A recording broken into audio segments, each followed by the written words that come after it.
pembicaraan kita pada hari Sabat ini adalah menghadapi coronavirus atau COVID-19. Data dari Johns Hopkins University saat ini jumlah pasien yang terkonfirmasi virus corona di seluruh dunia telah mencapai 156.296 orang yang tersebar di 142 negara. Artinya 3/4 atau 72,8% dari total 195 negara di dunia sudah melaporkan adanya COVID-19. Dan kalau kita melihat jumlah yang disebutkan, maka Indonesia sampai pada hari Kamis yang dilaporkan adalah 117, sembuh 8, dan meninggal dunia 5, atau persentasinya adalah 2,4%. Sudah lebih tinggi dari Cina. Wabah ini sangat menakutkan. Meskipun jumlah yang meninggal tidak menyamai kematian karena jantung koroner. Kenapa? Karena jantung koroner meskipun jumlah kematiannya banyak, tapi kematiannya itu satu-satu. Tetapi kalau jumlah kematian yang disebabkan oleh virus corona ini dalam jumlah yang sangat besar dan pada saat yang bersamaan. Semua bangsa di dunia ini kemudian membuat keputusan untuk mengamankan negaranya masing-masing. Sebagai contoh, Filipina sendiri oleh presidennya mengatakan negaranya lockdown atau negaranya mengisolasi diri dari kedatangan negara lain dan mereka pun tidak boleh keluar ke negara lain. Ada juga Spanyol yang sudah lockdown, Singapura, Malaysia, Italia, dan Indonesia sendiri, dia tidak punya istilah lockdown, tapi dia punya istilah adalah Indonesia siaga darurat.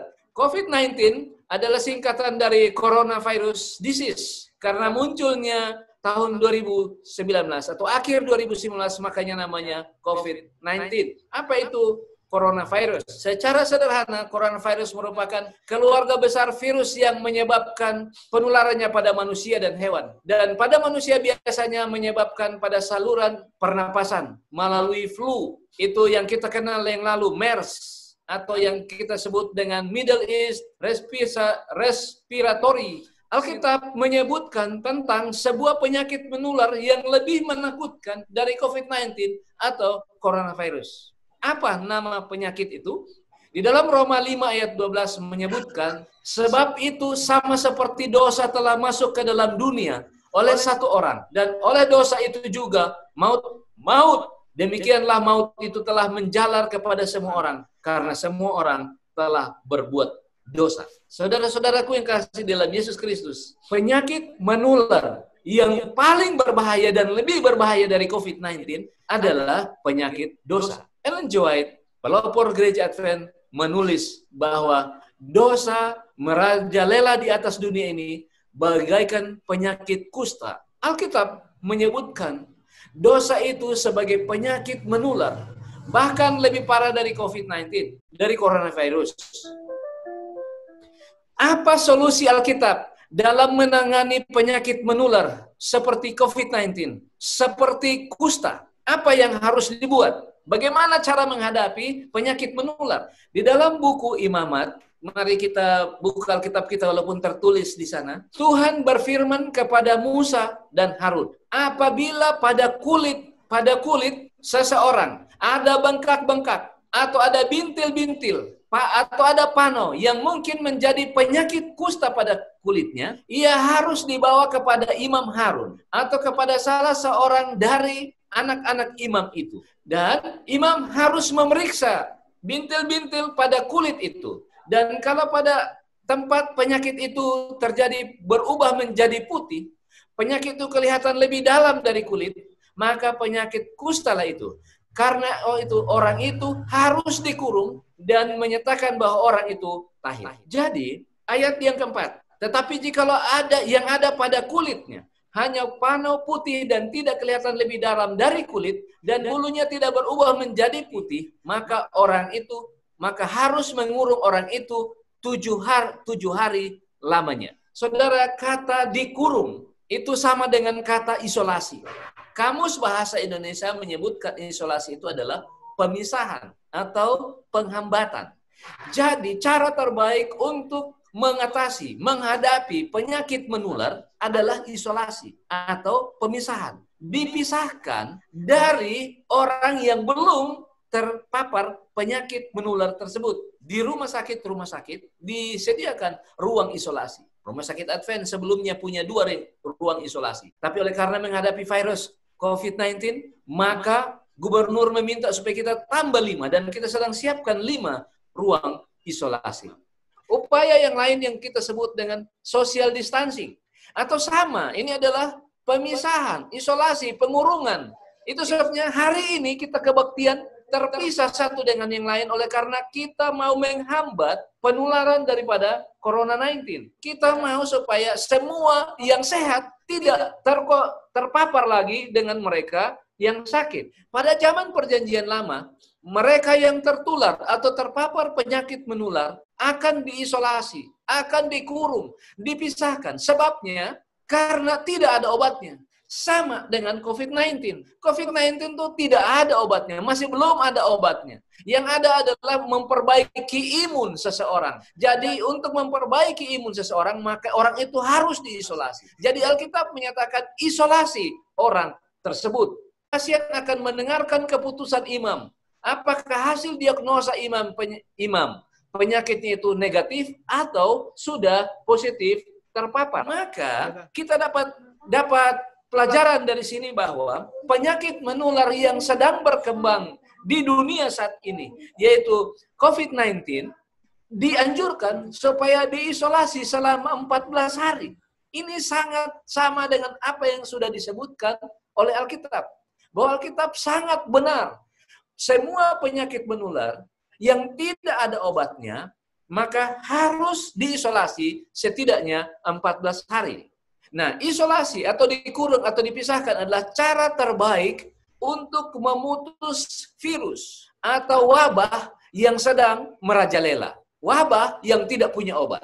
Jadi, hari ini ketika kita terpisah dari kebaktian umum, tujuannya adalah untuk memutus virus. Memutus wabah yang sedang merajalela. Dan ini anjuran kitab suci, bukan anjuran pemerintah. Itu sebabnya kita tidak hadir di tempat umum karena kita menurut pemerintah. Kita menurut perintah Tuhan. Ada satu ayat yang sangat luar biasa di dalam kitab, menyatakan di dalam Pengkhotbah 10 ayat 11. Jika ular memagut sebelum mantra diucapkan, maka tukang mantra tidak akan berhasil. Apa artinya?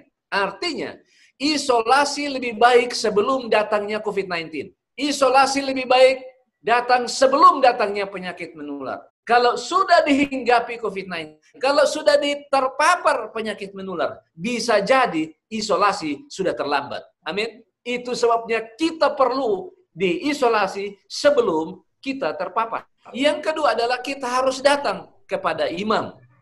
Mengapa semua yang terpapar penyakit menular harus bertemu dengan imam?